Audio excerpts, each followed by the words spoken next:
Halo, selamat datang kembali di kelas termodinamika dan kita akan masuk di kuliah yang kedua atau video yang kedua ini dan kita akan membahas energi, transfer energi, dan analisa umum energi. Dan ada 4 bahasan yang akan kita bahas di kuliah yang kedua ini. Yang pertama adalah kita akan pelajari banyak terminologi nih tentang bentuk-bentuk energi. Karena termodinamika sendiri kita sudah belajar sama-sama di kuliah yang pertama, di video yang pertama, bahwa termodinamika itu merupakan ilmu yang berurusan dengan energi atau transfer energi. Kemudian yang kedua, kita akan belajar yang disebut transfer energi dan terdapat dua bentuk ya. Yang pertama adalah transfer energi oleh kalor, yang kedua transfer energi oleh kerja ya, yang biasa disebut dalam bahasa Inggris work. Dan kalor adalah heat ya. Kemudian yang terakhir kita akan bahas memformulasikan hukum pertama termodinamika secara matematik ya. Oke, mari kita bahas yang pertama nih. Namun sebelum kita bahas tentang bentuk-bentuk energi, ini ada sedikit pendahuluan dulu dan pendahuluannya tentang hukum kekekalan energi ya. Jadi kita tahu dan bahkan kita belajar mungkin sejak elementary school ya, sejak SD, SMP, SMA dan ada banyak pengetahuan juga yang kita peroleh tentang energi ini dan kita belajar bahwa ada satu hukum nih tentang energi, yaitu hukum kekekalan energi, di mana energi tidak dapat diciptakan dan dimusnahkan ya. Energi hanya dapat berubah bentuk ya, seperti itu. Nah, untuk memahami tentang perubahan bentuk dari energi ini ada ilustrasi ya. Di sebelah kanan ini ada lemari es, dan kalau misalkan saya punya lemari es ya, bentuknya mungkin ya pada umumnya lah ya, kotak ya. Kemudian lemari es ini ada dalam satu ruangan tertutup ya. Satu ruangan tertutup seperti ini. Kemudian lemari es tersebut kita operasikan ya. Kita colok ke listrik gitu ya. Jadi ini misalkan ada listrik di sini. Kemudian lemari esnya menyala. Kemudian saya buka pintunya ya. Jadi pintunya saya buka. Open door, istilahnya seperti itu. Kemudian pertanyaannya adalah apakah suhu di dalam lemari es ini akan suhu di dalam ruangan maksudnya ya, apakah suhu di dalam ruangan ini akan makin meningkat atau menurun ya. Jadi pertanyaannya apakah T, suhu di dalam ruangan ini yang warna kuning ini itu akan meningkat atau menurun ya. Nah, kalau kita pikir di sini ya, kalau saya belum belajar tentang termodinamika atau perubahan bentuk energi ini ya, lemari es itu dingin, saya buka kulkasnya, pintu kulkasnya ya mungkin suhunya juga akan menurun ya. Namun ternyata tidak demikian ya. Jadi secara prinsip bahwa akan ada energi yang masuk di sini melalui listrik walaupun ruangan tersebut insulated ya. Jadi misalkan ruangan ini adalah ruangan yang insulated ya, artinya tidak ada kalor yang masuk dan keluar ya. Jadi nggak boleh ada kalor masuk dan keluar, masuk dan keluar ya. Itu tidak boleh ya. Jadi nggak boleh lah, saya kasih lambang seperti ini ya. Jadi kalor masuk dan keluarnya tidak diperkenankan karena sistemnya sendiri insulated. Kemudian pintu kulkasnya saya buka, apakah suhunya naik atau turun ya. Dan kalau kita lakukan secara eksperimen ya, dan secara prinsip dari termodinamika, suhu di dalam ruangan tersebut akan meningkat ya. Sama halnya kalau kulkas ini saya ganti dengan kipas angin ya. Kipas angin yang kita gunakan dalam kehidupan sehari-hari untuk mendinginkan badan kita atau mendinginkan makanan. Kemudian saya kembali lagi taruh itu di dalam satu ruangan ya. Kemudian saya colokin listriknya. Maka walaupun awalnya mungkin kita pikir bahwa ya ruangan tersebut akan menjadi dingin, tapi ya lama-lama akan panas juga. Ya, seperti itu. Jadi ketika panas, ya kenapa bisa meningkat suhunya? Karena ada energi masuk dari energi listrik, ya. Nah, mungkin selama perbincangan tentang termodinamika ini, ya kita akan mempelajari begitu banyak tentang transfer energi ini. Dan kita harus kategorikan nanti transfer energi yang oleh kalor dan juga oleh kerja, ya. Dan dalam hal ini, transfer kalor yang masuk ke dalam ruangan itu dilakukan oleh kerja, ya, yaitu dari listrik ya, dari kerja yang memang menjadi istilah dari termodinamika ini ya.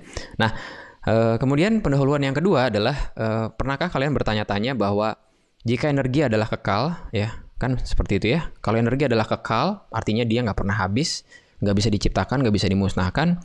Lalu kenapa ada ungkapan hemat energi ya? dulu ada iklan juga yang bilang bahwa hemat energi, hemat biaya gitu. Ya kenapa kita harus hemat ya?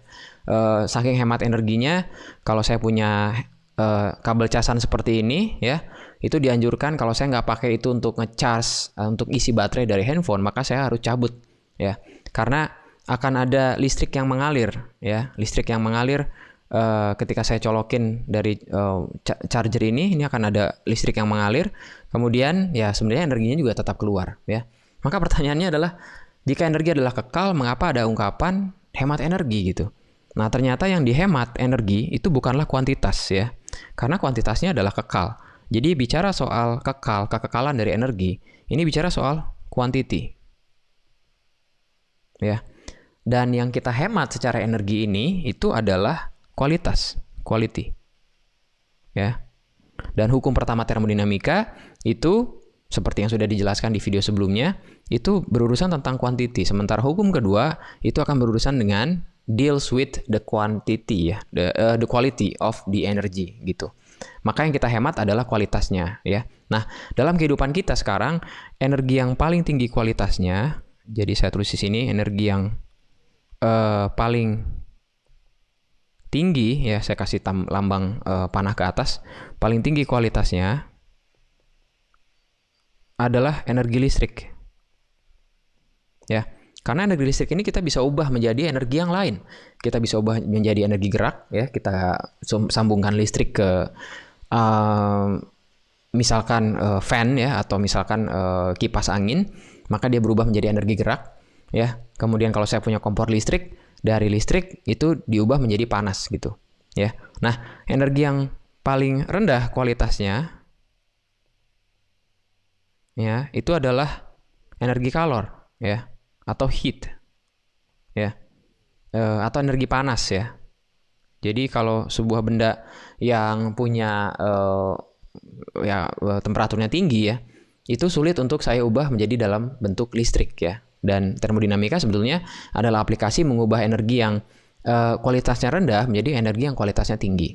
Jadi bicara soal kualitas ya, itu bicara soal perubahan energi secara kualitas dari energi tersebut ya, yang bisa kita konversi menjadi energi yang kualitasnya lebih rendah gitu. Ya, sebagai contoh, kalau saya punya energi listrik, kemudian saya isi baterai handphone saya menjadi penuh gitu kan, lalu saya gunakan handphonenya, lalu kalau saya gunakan terlalu banyak, maka handphone tersebut akan jadi panas ya. Nah, panas itu kan energi juga ya, jadi dari energi listrik pindah ke energi panas, kemudian energi panasnya itu juga merupakan bentuk energi, tapi kualitasnya lebih rendah. Kenapa kualitasnya lebih rendah? Karena saya nggak bisa dengan mudahnya atau bahkan nggak mungkin mengubah panas dari handphone saya menjadi energi listrik kembali. Ya. Jadi sampai di sini kita harus mengerti bahwa yang kekal dari energi, ketika kita ngomong soal energi tidak dapat diciptakan dan tidak dapat dimusnahkan, itu bicara soal kuantitasnya. Jadi kuantitasnya yang masuk sekian watt dari listrik masuk ke dalam handphone sekian watt, kemudian berubah saya gunakan jadi panas. Tapi panas itu kan nggak bisa saya kembalikan ke dalam listrik ya. Oleh karena itu manusia terus-menerus mengambil energi gitu. Jadi ada yang disebut sebagai energi harvesting ya, dan sekarang populer banget dengan yang namanya green energy ya. Mulai dari fotovoltaik yaitu sel surya, kemudian juga energi dalam bentuk turbin angin ya. Itu adalah energi-energi yang memang kita ingin ambil menjadi energi yang kualitasnya paling tinggi, dalam hal ini adalah energi listrik ya.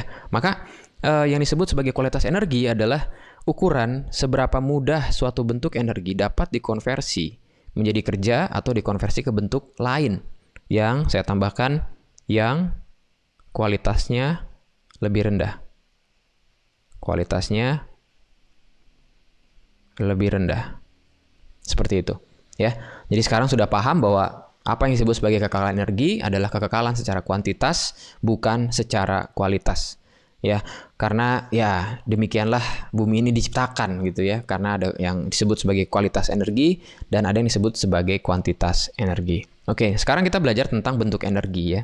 Jadi bentuk energi itu ada beberapa macam dan kita harus belajar dulu dari apa yang disebut sebagai energi total energi ya, atau dia disimbolkan dengan huruf E besar ya. Kemudian ada energi per massa ya, itu adalah E kecil, di mana E dibagi dengan massa dari sistem tersebut, ya.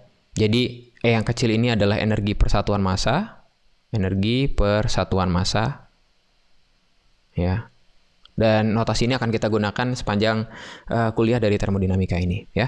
Nah, energi total ini merupakan energi yang dimiliki oleh sebuah sistem yang di dalamnya ada banyak. Ada energi termalnya, ada mekaniknya, kinetiknya, potensial, listrik, magnetik, dan sebagainya, ya. Bahkan tegangan permukaan sendiri merupakan sebuah energi gitu, tegangan permukaan dari fluida, ya. Nah, energi jumlah, kalau saya jumlahkan energi-energi tersebut, ya. Ini merupakan energi total dari sistem, ya, atau yang disimbolkan sebagai E besar, gitu, ya. Jadi misalkan, oke, kalau saya punya ketinggian H, gitu, ya, kemudian di atas sini saya punya kompor, ya, yang ada, ya, makanya saya taruh gambar kompor di sini, ya.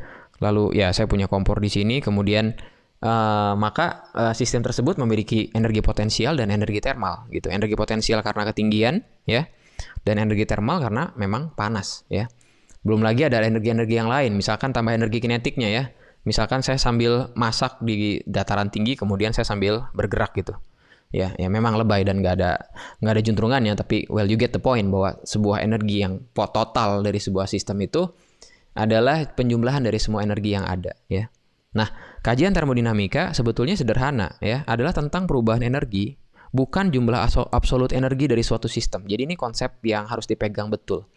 Karena kita itu nggak bisa ngitung berapa jumlah absolut energi dari suatu sistem, ya.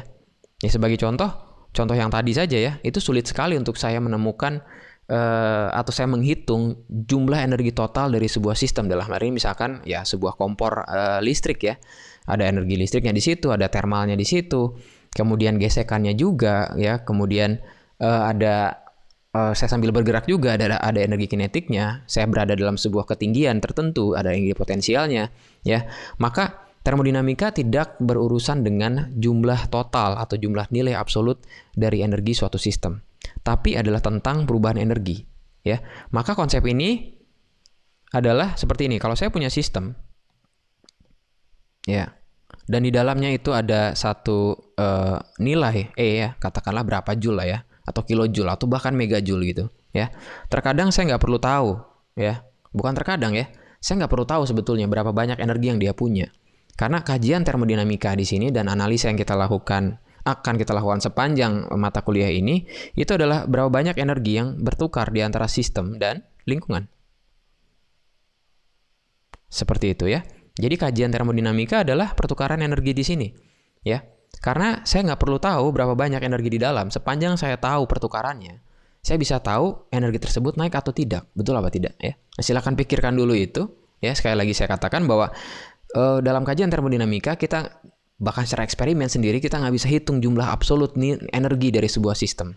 Yang kita tahu adalah pertukarannya, ya. Misalkan ada energi masuk, ya, energi masuk E input let's say 5 joule, kemudian E output adalah 2 joule, ya.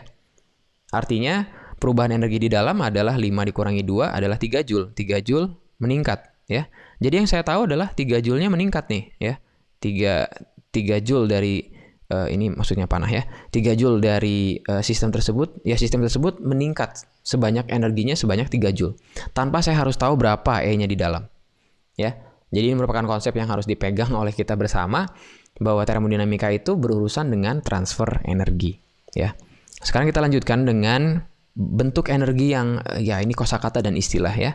Ada yang disebut sebagai energi makroskopik dan mikroskopik, ya. Jadi makroskopik dan mikroskopik gitu. Makroskopik adalah energi yang memang disebabkan oleh potensial, ya, potensial gravitasi, potensial listrik, potensial magnetik gitu, ya. Dan juga dia punya reference, ya. Jadi tandanya atau cirinya dia punya reference. Ya, contohnya energi potensial dia punya reference, kan, sebuah ketinggian gitu. Energi kinetik dia punya reference juga, ya. Sebuah benda bergerak kan kecepatan harus butuh frame of reference atau kerangka acuan, ya. Tapi ada energi yang disebut sebagai energi mikroskopik, ya. Di mana energi mikroskopik ini adalah pergerakan atom. Pergerakan atom, ya, atau molekul lah. Ya, sebagai contoh, sebelah kanan ini ada gambar model atom, ya. Jadi secara mikroskopik, ya, ini sebagai wawasan saja. Kalau saya punya, ya, misalkan fluida lah, ya, fluida air gitu kan.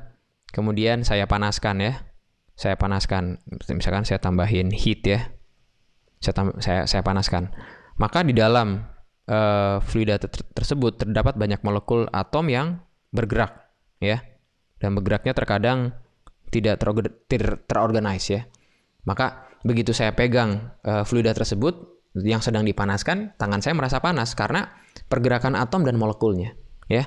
Nah, pergerakan ini ada 3. Pertama adalah pergerakan translasi, kemudian pergerakan rotasi ya. Jadi dia translasi hanya bergerak, kemudian rotasi dia sambil berputar ya, seperti itu. Kemudian vibrasi ya. Dan semakin tinggi suhu ya, itu akan semakin masuk ke yang namanya vibrasi. Jadi pertama kali translasi, kemudian rotasi, kemudian vibrasi ya. Jadi bayangkan atom dan molekul tersebut bergerak, kemudian dia berputar, kemudian dia juga bergetar ya. Nah, itu yang disebut sebagai bentuk energi yang mikroskopik ya, dan itu di luar dari skop pembahasan kita termodinamika klasik ya. Nah, kemudian yang disebut sebagai sistem stasioner. Ya, sistem stasioner adalah sistem tertutup ya. Silakan lihat lagi di video sebelumnya atau di kuliah sebelumnya tentang apa itu sistem tertutup ya. Di mana energi kinetik dan potensialnya bernilai konstan. Ya, jadi kita anggap nilainya konstan. Artinya dia tidak memberikan kontribusi banyak pada perubahan, tidak memberikan kontribusi ya, bahkan ke dalam energi total dari sebuah sistem. Jadi kita bisa abaikan ya, karena kita anggap bahwa sistem tersebut adalah stasioner ya. Nah, maka perubahan energi dari sistem ini hanya berasal dari perubahan energi internal yang adalah energi secara mikroskopik ya. Dan sepanjang perbincangan di termodinamika, sepanjang kuliah ini, itu kita meninjau sistem yang stasioner ya, kecuali ada keterangan ya dari boleh itu sebuah soal atau sebuah contoh soal ya, bahwa sistemnya tidak stasioner ya. Intinya energi kinetik dan energi potensialnya bernilai konstan, maka tidak ada perubahan energi kinetik which is zero, dan juga tidak ada perubahan energi potensial ya. Nah, bentuk energi yang lain adalah ada yang disebut sebagai energi statis dan energi dinamis ya. Energi statis adalah energi yang tersimpan pada sistem, sementara energi yang dinamis adalah energi yang tidak tersimpan pada sistem. Karena cuma 2 ya. Yang satu tersimpan dalam bentuk pergerakan atom molekul, kemudian ada energi lain juga ya. Dan dinamis adalah energi yang tidak tersimpan pada sistem. Artinya terdapat interaksi energi antara sistem dan lingkungan ya, atau interaksi antara 2 sistem lah, kalau kita punya 2 sistem ya, interaksi antara 2 sistem ya. Nah, interaksi ini hanya ada 2 ya, dan tidak ada yang lain ya. Yang pertama adalah interaksi yang disebut sebagai calor atau heat, kemudian transfer yang disebut sebagai kerja atau work ya. Jadi hanya ada 2 bentuk energi, transfer energi ya, yaitu calor dan kerja ya. Dan ini akan menjadi kajian kita di termodinamika, dan kita harus tahu mana yang disebut sebagai transfer energi oleh calor dan mana yang disebut sebagai transfer energi oleh kerja, dan kita harus bisa membedakan itu ya. Nah, kemudian bentuk energi yang terakhir mungkin ya betul, karena kita akan bahas tentang calor ya. Bentuk energi yang terakhir adalah energi yang organized dan disorganized ya. Jadi organized itu sebagai contoh di sebelah kanan ini ada gambar windmill ya, bukan windmill ya, watermill ya. Seperti roda ya yang kena air ya. Dan kalau kita lihat kenapa sih energi ini disebut sebagai energi yang organized ya, karena air di sungai tersebut itu bergerak pada arah yang tertentu dan semuanya organized ya. Oleh karena itu ya, watermill ini kalau kita hubungkan dengan turbin atau generator ya, itu bisa generate listrik ya. Jadi ada perbedaan antara yang organized dan disorganized ya. Yang disorganized seperti apa? Ya seperti air yang kemudian saya panaskan dia dengan kompor, maka atom dan molekulnya akan bergerak acak. Dia disorganized ya. Maka butuh lebih banyak usaha untuk mengubah energi yang disorganized menjadi organized. Dan itu adalah aplikasi dari termodinamika. Karena termodinamika adalah mengubah energi yang disorganized, yang adalah yang tadi punya low quality, ke energi yang organized, yang memiliki high quality. Ya.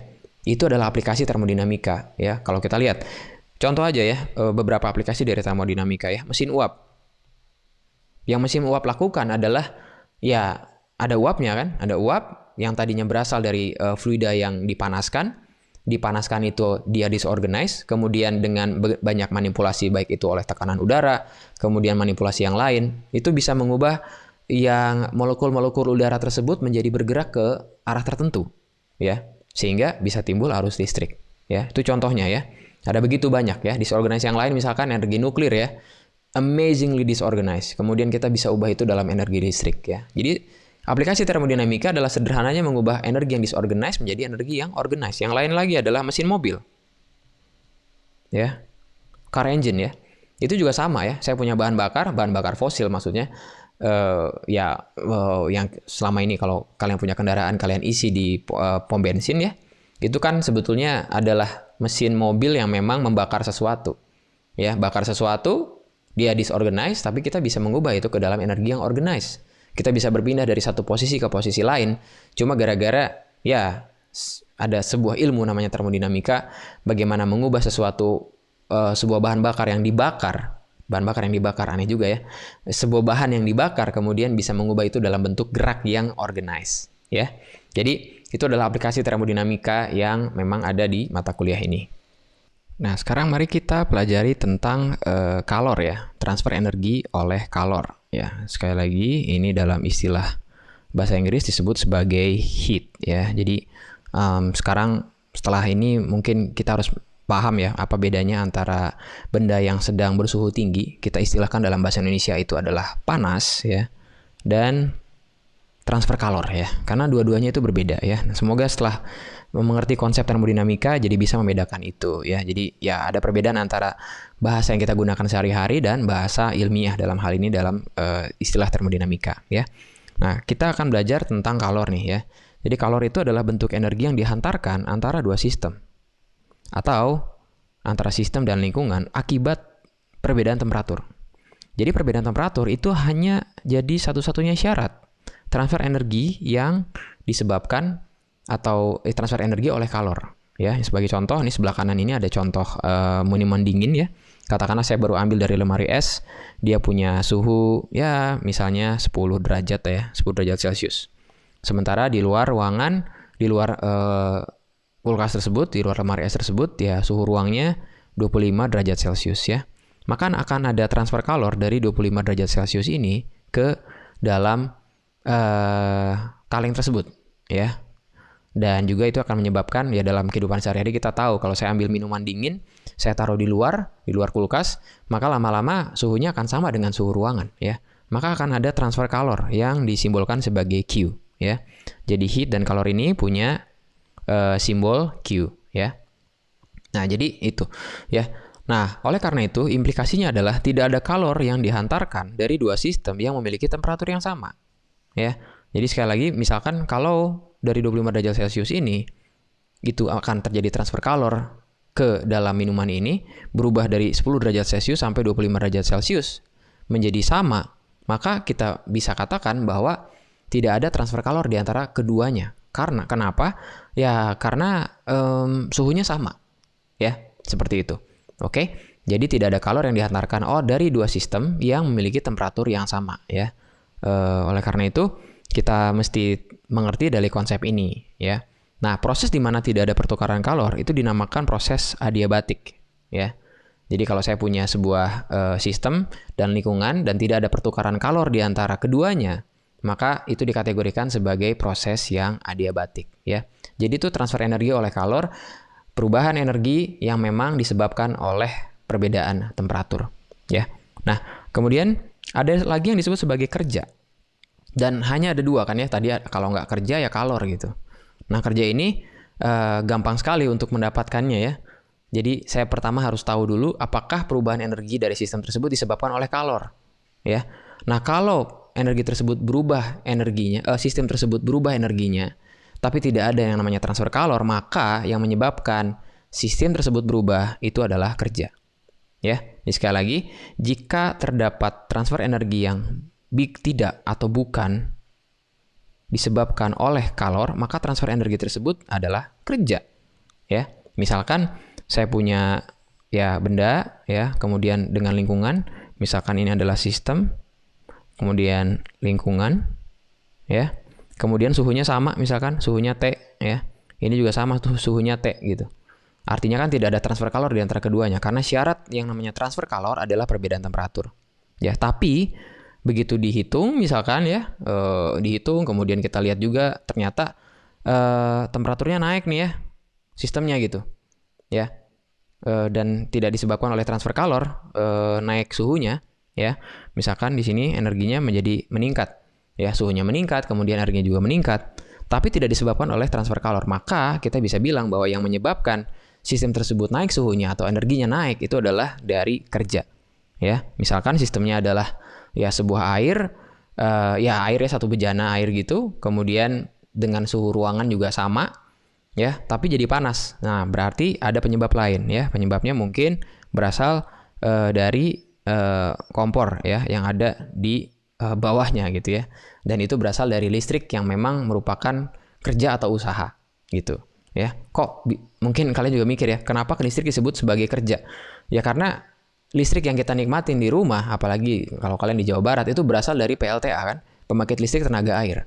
Ya berasal dari kerja atau usaha yang dilakukan ya oleh fluida itu kemudian masuk ke dalam turbin. Ya, seperti itu. Oke. Nah, ilustrasi lain adalah ini gambar di sebelah kanan adalah gambar motor stepper ya.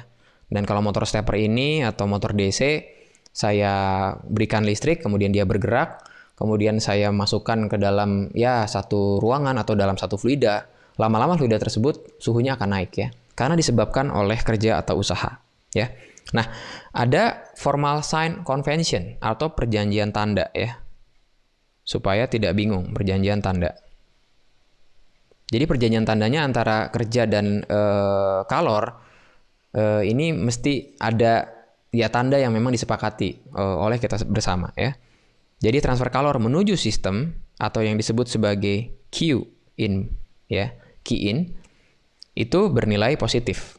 Kemudian dan kerja yang dilakukan oleh sistem yang diistilahkan sebagai W out ya. Jadi bedakan itu. Ya, Q in dan W out ya, walaupun in dan outnya berbeda, tapi dia punya tanda positif. Oke, nah kemudian transfer kalor dari sistem atau yang disebut sebagai Q out ya, dan kerja dilakukan terhadap sistem, which is adalah W in, itu bertanda negatif. Ya, maka kalau saya punya sebuah sistem, ya akan ada 4 macam. Ya, 2 macam sih, tapi kan yang tergantung arahnya ya. Ada yang Q in, ya, misalkan kalor masuk dari lingkungan. Kemudian ada lagi yang disebut sebagai Q out, ya. Kemudian ada lagi yang disebut sebagai W in, ada lagi yang disebut sebagai W out. Jam bertanda positif mana saja, ya.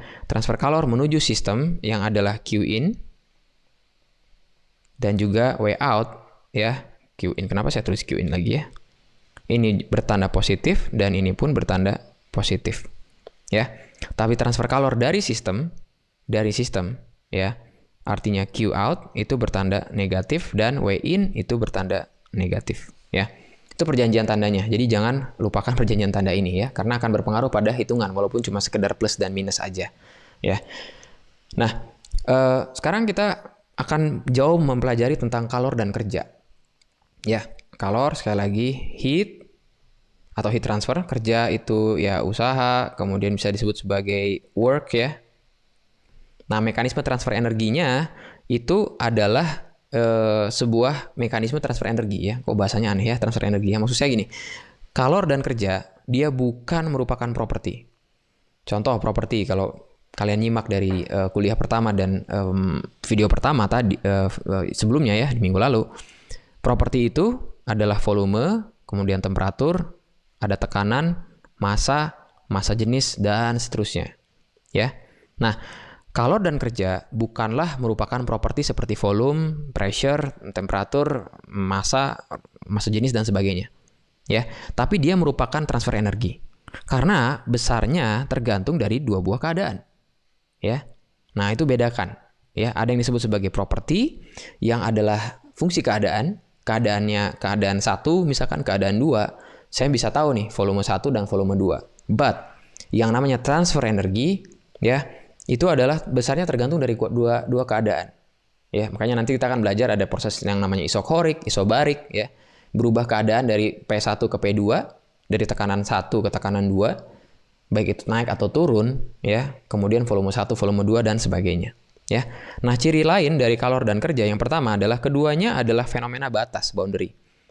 Artinya namanya transfer itu harus melibatkan dua sistem atau sistem dan lingkungan, dan dia harus melewati batas seperti tadi, ya. Ini fenomena batas, ya, seperti itu. Oke. Nah, kemudian yang kedua, sistem memiliki energi tapi bukan kalor atau kerja. Karena kalor dan kerja itu melibatkan yang namanya transfer energi, ya. Jadi sistem itu punya energi seperti tadi yang sudah kita pelajari, energi listrik, magnet, surface tension, listrik, potensial, kinetik, semuanya. Tapi bukan merupakan kalor atau kerja. Jadi kalor dan kerja itu menyebabkan energi dari sistem berubah. Tapi kalor dan kerja itu bukanlah salah satu bentuk energi, tapi adalah transfer energi, ya. Nah, kemudian yang ketiga, keduanya terasosiasi oleh proses, bukan keadaan. Jadi tergantung prosesnya nanti. Oleh karena itu nanti kita akan belajar sekali lagi ada isohorik, isobarik, adiabatik, isotermal, ya, bukan keadaan. Itu yang membedakan antara kalor, kerja, dan juga entitas atau properti yang sudah kita pelajari sebelumnya, ya. Nah, keduanya adalah fungsi lintasan, yaitu besarnya tergantung dari lintasan sepanjang proses, ya. Jadi dia merupakan fungsi lintasan, ya. Nanti kita akan lihat perbedaan antara, ya, keadaannya mungkin keadaan awal dan akhir itu bisa memiliki banyak proses tuh ya, dari keadaan awal ke keadaan akhir. Jadi tergantung dari lintasan yang dilalui oleh proses tersebut, ya. Nah, fungsi lintasan akan coba saya bahas dengan lebih detail, ya. Jadi fungsi lintasan ini itu disebut sebagai dalam secara matematik, ya, kalau kita hitung nanti diferensialnya itu adalah inexact diferensial dengan simbol adalah do, ya. Jadi ini ada simbol do seperti ini. Sementara diferensial eksak itu adalah d, ya. Jadi bedakan ini notasi secara matematika, ya. Contoh nih, properti itu adalah fungsi titik, ya. Jadi misalkan kalau saya punya grafik ya. Nah, ini di termodinamika ini akan selalu ketemu grafik P terhadap V ya. Ya PV, namanya PV diagram ya. Jadi misalkan sumbu Y-nya adalah P, sumbu X-nya adalah V ya. Kemudian saya punya satu keadaan. Ini keadaan 1, ini keadaan 2. Ya. Nah, yang namanya properti itu fungsi titik ya. Artinya di keadaan 1 ya, ini ada apa aja nih? Ada P1 which is di sini. Ini P1. Kemudian ada volume 1. V1. Betul apa tidak? Ya. Next. Yang kedua. Ini juga sama. V2 dan juga P2. Ya. Nah, ini. Jadi properti itu adalah fungsi titik. 1, 2. Properti hanya tergantung dari keadaan. Bukan bagaimana sistem mencapai keadaan tersebut. Ya, contoh. Fungsi atau properti P dan V itu adalah fungsi titik. Ya, di titik ini dia punya tekanan tertentu, volume tertentu. Dan tidak menceritakan bagaimana sistem mencapai keadaan tersebut. Karena, misalkan, dari 1 ke 2, saya bisa melalui banyak cara kan. Saya bisa melalui proses seperti ini, yang nanti adalah prosesnya, silakan baca lagi tentang yang namanya proses kuasi-statik ya. Proses yang lambat ya, sehingga satu variabel itu tidak mendahului variabel yang lain perubahannya. Ya. Jadi, saya bisa begini nih. Ya. Nah, kemudian saya juga bisa melakukan yang lain misalkan ya. Saya turun dulu, atau saya ke kanan dulu, seperti ini. Kemudian, ini misalkan proses A ya. Kemudian ini proses B. Ya. Nah, ini yang mungkin akan kita pelajari lebih lanjut nanti. Ya. Yang A ini nanti kita tahu adalah isobarik, karena tekanannya sama. Yang B ini adalah isokorik, karena volumenya sama ya. Jadi bukan bagaimana sistem mencapai keadaan tersebut. Ya. Jadi ya, saya hanya tahu informasi P1 dan V1, kemudian di sini ada tertinggal ini ya, P2 V2 ya. itu adalah properti. Tanpa saya harus tahu dari P1 ke P2 lewat mana gitu. Nah, itu yang disebut sebagai properti ya. Nah, properti itu memiliki diferensial eksak. Contohnya volume dan pressure ya. Jadi kalau saya mau menghitung misalkan integral dari 1 ke 2 ya, saya menghitung dengan diferensial eksak dV seperti ini.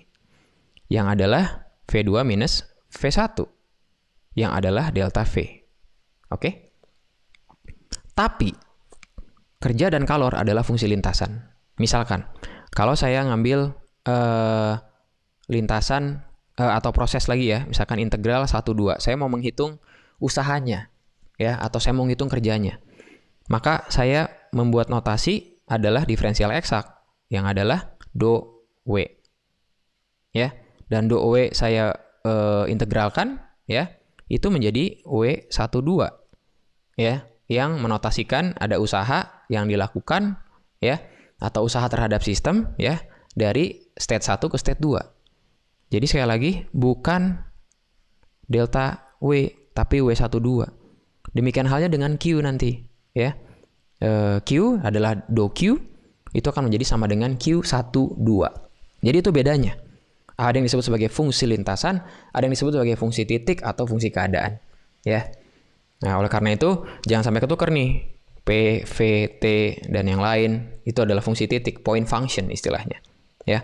Tapi Q, W ya, dia harus kita gunakan yang namanya ini exact diferensial. Seperti itu ya. Oke. Nah, itu yang harus dipahami. Nanti kita akan menghitung dengan beberapa contoh soal ya. Nah, sekarang kita lanjutkan ya untuk bagian yang terakhir nih tentang hukum pertama termodinamika ya. Jadi hukum pertama termodinamika ini sebetulnya merangkum dari yang sudah kita pelajari ya sepanjang video ini atau di kuliah ini ya. Kita akan merangkum apa relasinya antara E yang adalah total energi sistem atau energi total sistem ya. Kemudian Q ya yang adalah heat ya atau kalor. Kemudian ada W yang adalah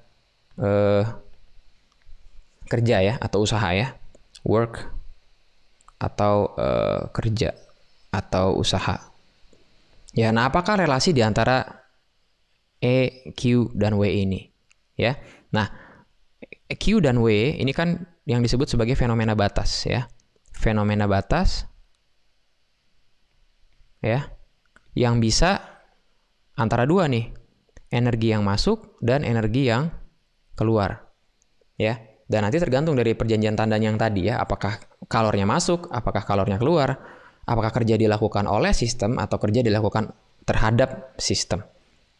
Seperti itu ya. Maka hukum pertama termodinamika ini kan bicara soal kuantitas ya, dan dia bicara seperti ini. Perubahan pada energi total suatu sistem pada suatu proses tertentu adalah selisih antara energi yang masuk dikurangi dengan energi yang keluar pada sistem dari sistem pada proses yang bersangkutan. Jadi sederhananya hukum pertama termodinamika itu hanya bicara begini. E input dikurangi E output adalah perubahan E dari sistem. Ingat, yang kita tahu adalah perubahannya, bukan E total. Ya. Jadi total energi dari sistem yang kita hitung adalah delta E-nya. Ya, demikian halnya nanti ya ada yang kita belajar yang disebut sebagai entropi. Kita nggak bisa hitung entropi eksak, tapi yang bisa kita hitung adalah perubahan entropi.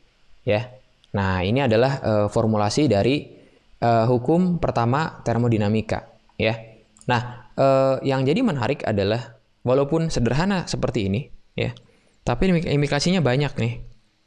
Karena E in dan E out ya itu bisa berupa work ya. Untuk E in dan E out-nya ini saya tulis begini ya. Ada work, kemudian ada heat ya yang kita pelajari di sistem tertutup ya. Ya walaupun nanti di sistem terbuka kita belajar bahwa ada energi masuk dan energi keluar dalam berupa mass flow atau aliran massa. Ya, tapi itu ada pada sistem terbuka ya. Sistem terbuka kan ada pertukaran massa di antara sistem di antara sistem dan lingkungan ya. Sistem terbuka. gitu.